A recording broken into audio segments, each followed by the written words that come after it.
आज मैं आपको बता रहा हूं ऑल्टरनेटिंग करंट के क्वेश्चन किस फॉर्मूले से आसानी से किए जा सकते हैं। तो हमारे पास जो है बेटा तीन तरह के एलिमेंट होते हैं, एक रेजिस्टेंस, एक इंडक्टेंस, एक कैपेसिटेंस। तो आपको एक एक करके तीनों समझते हैं। अगर केवल रेजिस्टेंस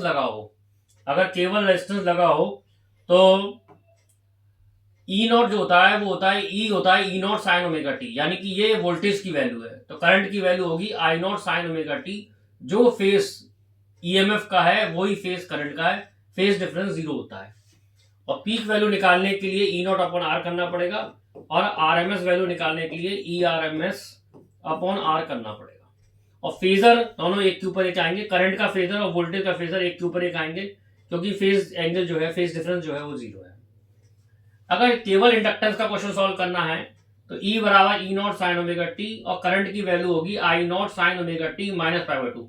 करंट जो है 90 डिग्री पीछे चल रहा होता है, यह हम कह सकते हैं current lag behind voltage by pi by to.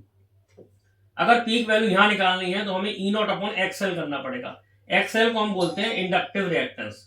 XL का फॉर्मूला होता है ओमेगा एल, ओमेगा को होता है 2 पाई एफ, एल होता है यहाँ पर इंडक्टेंस। और क्योंकि करंट 90 डिग्री पीछे चल रहा है, इसीलिए हमें करंट 90 डिग्री पीछे चल रहा है, इसलिए हमें ऐसे बनाना पड़ेगा, आई पीछे है, ई इधर है, और एंटी क्लॉकवाइज घूमता है फेजर। तो मतलब 90 डिग्री पीछे चल रहा है तो ऐसे बनाना पड़ेगा फेजर इसका।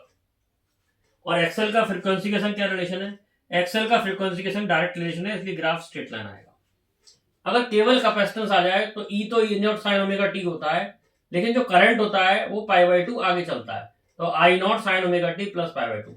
यहाँ पर अगर आपको पीक करंट निकालना है तो E nought upon X C करना पड़ेगा, और एक्स सी होता है 1 अपॉन ओमेगा सी, या हम कह सकते हैं 1 अपॉन 2 पाई एफ सी। एफ फ्रिक्वेंसी है और सी कैपेसिटेंस है। एक्स सी और एक्सएल दोनों की यूनिट क्या होती है? ओम।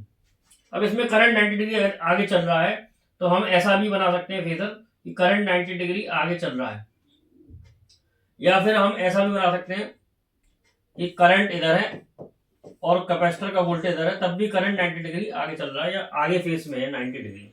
एक्स और एफ का रिलेशन होगा इनवर्स ऑफ फ्रीक्वेंसी है, तो इनवर्स का ग्राफ आएगा आपका हाइपरबोलिक।